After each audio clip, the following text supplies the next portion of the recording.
Pemerintah bersama dengan Polri menyatakan bahwa telah mencapai swasembada jagung. Kita publik tentunya ingin mengetahui sebetulnya kondisi real di lapangan terkait dengan produksi jagung baik untuk konsumsi maupun pakan ternak ini Ya, seperti apa sih Pak di lapangan? baik, terima kasih. Eh, Alhamdulillah beberapa hari yang lalu itu sudah diumumkan Mbak Sasa ya sama BPS bahwasanya produksi jagung kita di tahun 2025 kemarin itu mencapai 16,16 juta ton pipilan kering. Oke. Nah, sejumlah ini itu apabila kita bandingkan dengan kebutuhannya, baik untuk pakan, kemudian kebutuhan industri dan lain sebagainya, itu yang sekitar di angka 15,6, itu kita masih surplus, ya, surplus. Nah, sehingga di tahun 2025 ini, di tahun 2025 kemarin gitu, itu kita mendeklar bahwa jagung juga kita swasembada gitu. Jadi selain dengan beras, jagung juga kita swasembada. Dan untuk pakan itu di tahun 2025 kita tidak ada impor ya untuk pakan. Gitu. Nah, untuk keberlanjutan sesuai dengan arahan Pak Prabowo ya, Presiden kita waktu di Karawang, bahwasanya swasembada yang sudah kita capai di tahun 2025 itu harus berkelanjutan. Jadi di tahun 2026 ini, jadi kita berkolaborasi dengan berbagai pihak, utamanya kalau jagung tadi dengan Polri ya, kita untuk melanjutkan swasembada. Jadi jagung swasembada berkelanjutan. Selain itu juga kita mendorong untuk pemenuhan kebutuhan jagung ya, melalui produksi kita di dalam negeri kita sendiri. Jadi kalau misalnya nanti ada kebutuhan-kebutuhan tambahan untuk berbagai keperluan, kita akan dorong melalui produksi dari dalam negeri kita sendiri, seperti itu, Mbak Sasa. Nah, untuk tahun 2026 artinya proyeksinya seperti apa produksi jagung?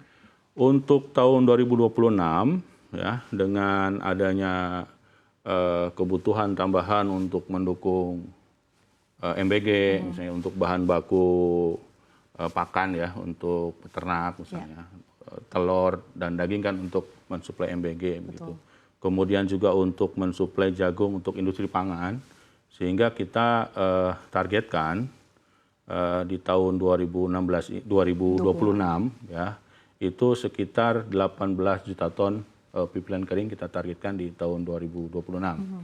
Dan berdasarkan rilis BPS ya, yang dirilis kemarin hari Senin, itu untuk potensi produksi di tahun 2026 untuk Januari sampai Maret, nah ini alhamdulillah ada peningkatan ya dibanding dengan tahun lalu. Potensi produksinya itu sekitar naik 4,18% dibanding dengan tahun lalu. Jadi kita optimis ya.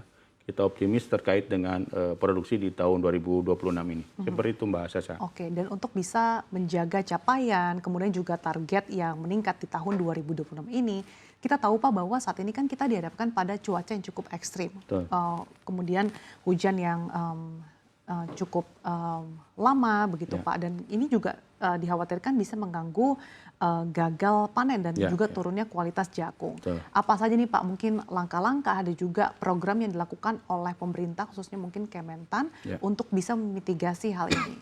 Oke, jadi memang Mbak Sasa ya, pemirsa semua, musim hujan ini sebenarnya memang kan ditunggu-tunggu ya oleh petani supaya kemudian mereka bisa bercocok tanam ya, termasuk jagung begitu.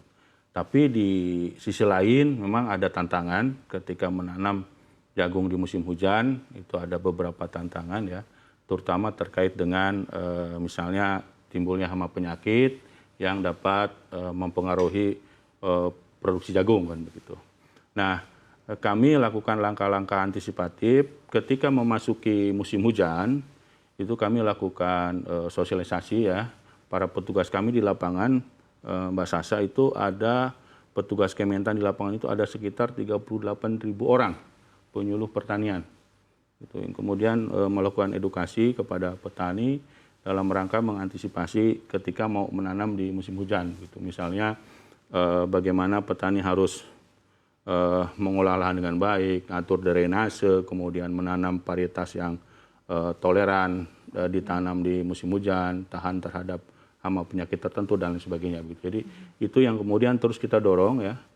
Ditambah lagi kan dengan kolaborasi dengan Polri ya, Babin Kamtibmas di lapangan juga ikut mengawal terkait dengan pertanaman jagung ini. Jadi kita supportnya luar biasa gitu. Jadi selain sinergitas yang dilakukan dengan Polri juga, tapi tadi dari segi edukasi dan pendampingan dengan para petani juga terus dilakukan ya Pak. Bahkan tadi timnya sudah sampai 38.000 di lapangan. 38.000 orang ya dari Aceh sampai Papua ya.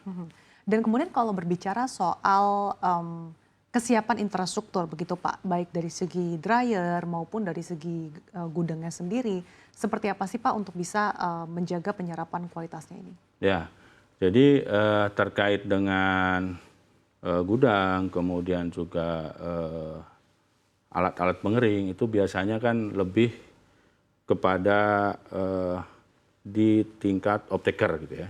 Jadi kalau petani itu kan mereka kan menanam ya, setelah menanam mereka panen kemudian dibeli off-taker. Nah, dari disitulah kemudian kalau dari pemerintah itu ada Bulog ya. Itu bekerja sama dengan Polri juga karena kita tim gitu, itu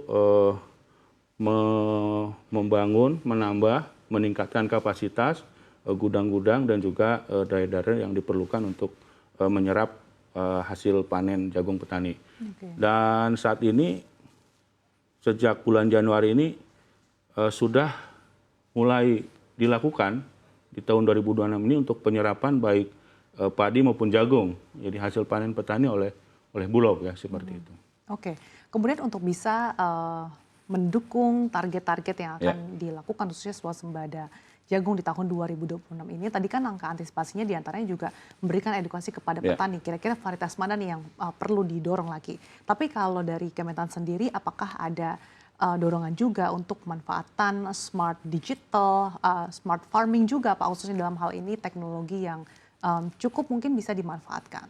Ya, jadi kalau secara masif itu kita masih dalam piloting begitu. Kita dorong ke arah sana melalui berbagai kemitraan yang biasanya kita garap itu oleh rekan-rekan kami di Kementerian Pertanian itu ada namanya BRMP ya. Jadi Badan Penerapan dan Modernisasi Pertanian. Jadi itu tim itu bergerak untuk melakukan modernisasi pertanian ya, termasuk misalnya pada saat penyemprotan itu bisa kita lakukan dengan drone misalnya kan. Terus di beberapa tempat kalau terutama di musim kemarau misalnya irigasinya pakai sprinkler ya, pakai digital dan sebagainya. Tapi memang belum semua begitu. Tapi kita mengarah ke sana gitu. Oke.